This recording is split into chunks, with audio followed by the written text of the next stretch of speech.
আপনারা দেখেছেন নোয়াখালীতে গতকাল এবং তার আগের দিন আমাদের দুইটি প্রোগ্রাম হয়েছে।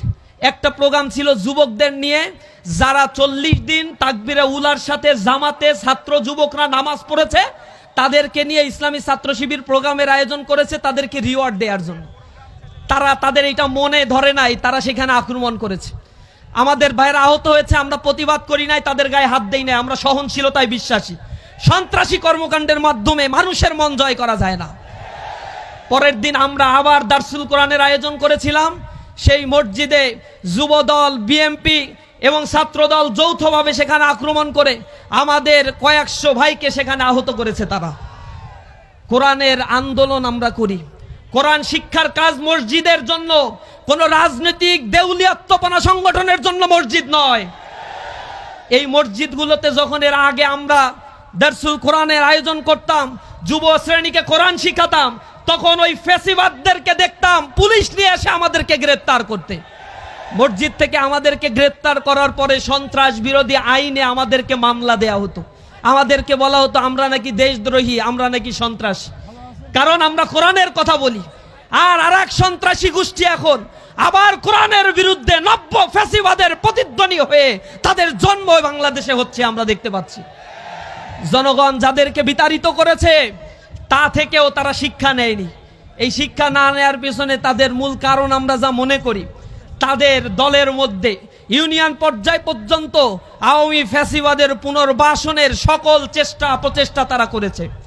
প্রতিটি ক্যাম্পাসে তারা যে কমিটি দিয়েছে, তারা আমাদেরকে বলে গুপ্ত, আমাদেরকে বলে রাজাকার, আলবদর, আশামস, মিথ্যা প্রোপাগান্ডা ছড়িয়েছে।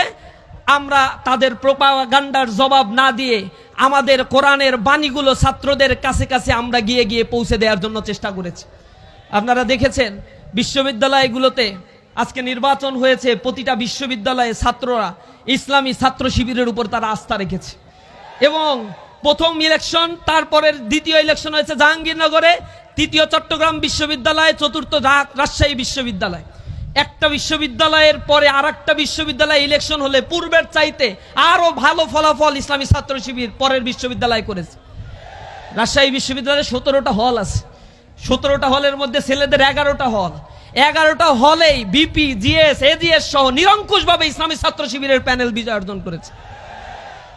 এখন শিক্ষার্থীদের মধ্যে, শিক্ষিতদের তরুণদের মধ্যে ইসলামী ছাত্র শিবির ইসলামের প্রতি জানার আগ্রহের পরিমাণ বেড়ে গিয়েছে। এই নির্বাচনগুলো হওয়ার পরে তারা এখন এত রাজনৈতিকভাবে দেউলিয়া হয়েছে, তারা এখন বলে এইসব নির্বাচন ছাত্র সংসদ নির্বাচন জাতীয় নির্বাচনে কোনো প্রভাব ফেলে না। অথচ বাংলাদেশের স্বাধীনতার পরে যে কয়টা ছাত্র সংসদ নির্বাচন হয়েছে, ঢাকা বিশ্ববিদ্যালয়ে যারা ছাত্র সংসদ নির্বাচনে বিজয় অর্জন করেছে, পরবর্তীতে দেখা গিয়েছে সেই সমমনা শক্তি পরবর্তীতে বাংলাদেশের রাষ্ট্র ক্ষমতায় গিয়েছে।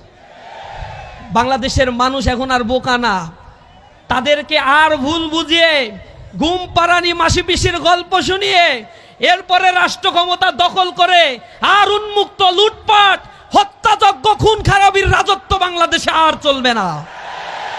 তাদের চরিত্র বাংলাদেশের মানুষ দেখে ফেলছে। তারা গণ অভ্যুত্থানে তাদের কয়জন মারা গেছে এই সংখ্যাটা তারা তো ভুলভাল বলে। প্রথমে বলছে 52, এরপরে বলছে 150, এরপরে আবার 88, তারপরে বলছে 800, এরপরে কেউ কেউ ভুল করে বলছে সহস্রাধিক। আমি হিসাব কিতাব করে দেখলাম যা তারা বলে এই কয়জন আসলে জুলাই অভ্যুত্থানে শহীদও হয় নাই। অংশগ্রহণ তারা কতটুকু করছে আল্লাহই ভালো জানে আমাদের।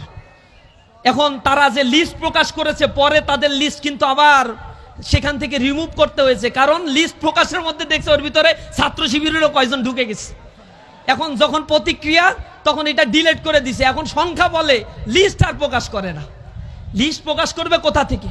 জুলাই আন্দোলনে তাদের নেতারা কোথায় ছিল তাদের আমাদের ভালোভাবেই জানা আছে। সুতরাং তারা কতদিন বলেছে, জুলাই আন্দোলনের নেতৃবৃন্দ যারা ছিল, জুলাই আন্দোলনে অবস্থান নিয়েছে, তাদেরকে দোসর বলেছে, ফ্যাসিবাদের আওয়ামী লীগের দোসর বলে আখ্যায়িত করেছে। আমরা এর তিরস্কার জানাই, তীব্র নিন্দা এবং প্রতিবাদ জানাই। আমরা বলতে চাই, এই বাংলাদেশের পতাকা নিয়ে, এই বাংলাদেশের সীমানা নিয়ে, বাংলাদেশের ধনসম্পদ নিয়ে কেউ যদি আর লুটপাটের ষড়যন্ত্র করে, তাহলে আমি আবার প্রতিবাদে জ্বলে উঠব। আমার এই জাতিকে সুপ্ত বারুদ আগ্নেয়গিরি এই জাতিকে নিয়ে যদি আবার কেউ তামাশার খেলা খেলতে চায়, তাহলে আমি আবার প্রতিবাদ করব। আমরা জীবন দিতে শিখেছি, যে জাতি জীবন দিতে শিখেছে তাদেরকে আর কেউ পিছনে হাঁটাতে পারবে না। তারা বাংলাদেশ থেকে ইসলামী ছাত্র শিবির, জামাত ইসলামীর কণ্ঠস্বরকে রোধ করে দেওয়ার জন্য এহেন কোন চক্রান্ত, ষড়যন্ত্র এবং শক্তি প্রয়োগ নাই যা তারা করে নাই। তারা মনে করেছিল আমাদের গুম, খুন, হত্যা, আমাদেরকে নির্বাসিত করে বাংলাদেশের মাটি থেকে তারা নিশ্চিহ্ন করে দিতে পারবে। কিন্তু আজ 2024-25 সালে আমরা এসে দাঁড়িয়ে বলতে পারছি, বাংলাদেশের টেকনাফ থেকে তেতুলিয়া, রূপসা থেকে পাথুরিয়া, তামাবিল থেকে বাংলা বাঁধ পর্যন্ত প্রতিটি ঘরে ঘরে ইসলামী ছাত্র শিবিরের জনশক্তি তৈরি হয়েছে। এই আন্দোলনকে স্তব্ধ করে দেওয়ার জন্য আপনারা দেখেছেন গুম কমিশন রিপোর্ট পেশ করেছে। সেখানে একটি ছাত্র সংগঠনের রিপোর্ট তারা আলাদা করে পেশ করেছে। একক ছাত্র সংগঠন হিসেবে 31% গুমের শিকার হয়েছে শুধু বাংলাদেশ ইসলামী ছাত্র শিবির। বিএনপি, ছাত্রদল, তাঁতি দল, যুব দল, অমুক দল, তমুক দল সব মিলেও 35% হয় না তাদের। তারা নাকি আওয়ামী ফ্যাসিবাদের বিরুদ্ধে আন্দোলন করছে 15 বছর। ছাত্র জনতার আন্দোলনে তারা যে সুযোগ নিয়েছে, এ বাংলাদেশের স্বাধীনতার পরবর্তী ইতিহাস সাক্ষী। প্রতিবার আন্দোলন পরবর্তী প্রতিবারই সুযোগ সন্ধানী এই দলটি সুযোগ নিয়েছে, আর জনগণের ঘাড়ে চেপে দুর্নীতির স্বর্গরাজ্য তারা তৈরি করেছিল। 2001 সাল থেকে 2006 সাল পর্যন্ত তারা যখন সরকার গঠন করেছিল, জামাত ইসলামী তাদের সাথে ছিল। জামাত ইসলামী ছাড়া একবারও তারা সরকার গঠন করতে পারে নাই, অত সক্ষমতা তাদের হয় না এই বাংলাদেশ। 1 সাল থেকে 6 সাল পর্যন্ত যখন তারা ক্ষমতায় ছিল, তখন জামাত ইসলামীর 3টা মন্ত্রণালয়ে 2 জন মন্ত্রী ছিলেন। এখানে 17 জন সংসদ সদস্য নির্বাচিত হয়েছিল। জামাত ইসলামীর একজন নির্বাচিত সংসদ সদস্যের বিরুদ্ধে কোনো এলিগেশন, কোনো দুর্নীতি, টাস্কফোর্স, দুর্নীতি দমন কমিশন টাস্কফোর্স গঠন করেও তারা পায় নাই। কিন্তু এই সময়ে তিনবার দুর্নীতিতেই বাংলাদেশ চ্যাম্পিয়ন হয়েছিল। আমার প্রশ্ন, ওই সময়ে কারা তখন দুর্নীতিতে লিপ্ত হয়েছিল? জনগণ সেই কথাগুলো ভুলে যায় নাই। জনগণ তাদেরকে জবাব দেওয়ার জন্য প্রস্তুত আছে। কলরোয়া উপজেলা জেগেছে।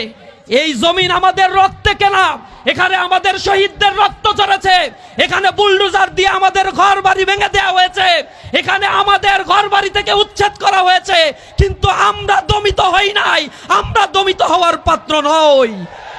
আমরা জেগে উঠবো ইনশাআল্লাহ। উষার দুয়ারে হানি আঘাত, আমরা আনিব রাঙা প্রভাত, আমরা টুটাবো তিমির রাত, বাধার বিন্দাচল। আমরা অন্ধকার বিদূরিত করে দেওয়ার জন্য আমরা মানসিকতায় সেই খোদার বাণী লালন করে আমরা আমাদের জীবনকে গড়ে তুলি। এজন্য তরুণ যুবকেরা প্রতিটা আন্দোলনে বাংলাদেশকে গড়ে তুলেছে। পৃথিবীর মানচিত্র তরুণ যুবকেরা পরিবর্তন করে দিয়েছে। আজকে আমরা শপথ নিতে হবে, মানুষের কাছে দিন ইসলামের কথাগুলো বলবো। ওরা হিংসা ছড়াবে, ওরা কোটি কোটি টাকা লুটপাট করেছে নির্বাচনে, সেগুলো অপব্যয় করবে। ফ্যাসিবাদ আওয়ামী লীগ চলে গেছে, তাদের পেতাত্তা যারা এখনো বিদ্যমান রয়েছে তাদের পিছনে তারা টাকা ঢালবে। হয়তো এত টাকা আমাদের নাই, কিন্তু আপনাদেরকে এক একটা ক্যাম্পেইনের এক একজন মশালধারী এক একজন মানুষে পরিণত হতে হবে। প্রতিটা ঘরে ঘরে মানুষের কাছে গিয়ে ইসলামের বাণী, কোরআনের কথাগুলো পৌঁছে দিতে হবে। বলতে হবে নতুন এক পরিবর্তনের আভাস এসেছে। এই পরিবর্তনে যদি আমরা কার্যকর ভূমিকা না রাখতে পারি, বাংলাদেশ আবার এক অন্ধকারে নিমজ্জিত হতে চলেছে। সুতরাং আমরা এই বাংলাদেশের অস্তিত্বকে, বাংলাদেশের সার্বভৌমত্বকে টিকিয়ে রাখার জন্য আমাদের নিজ নিজ জায়গা থেকে সবাই সংকল্পবদ্ধ হব। আগামীর ফেব্রুয়ারির নির্বাচনে বাংলাদেশ এক নতুন সূর্যের উদয় হবে ইনশাআল্লাহ। সকলকে আন্তরিকভাবে ধন্যবাদ জানাচ্ছি। এই রোদের মধ্যেও আপনারা বসে আমাদের কথাগুলো শুনছেন, আপনারা উপস্থিত হয়েছেন। সকলকে ইসলামী ছাত্র শিবির কেন্দ্রীয় সংগঠনের পক্ষ থেকে অন্তরের অন্তঃস্থল থেকে ধন্যবাদ, মোবারকবাদ জানিয়ে আমার কথা শেষ করছি। আসসালামু আলাইকুম ওয়া রাহমাতুল্লাহি ওয়া বারাকাতুহু।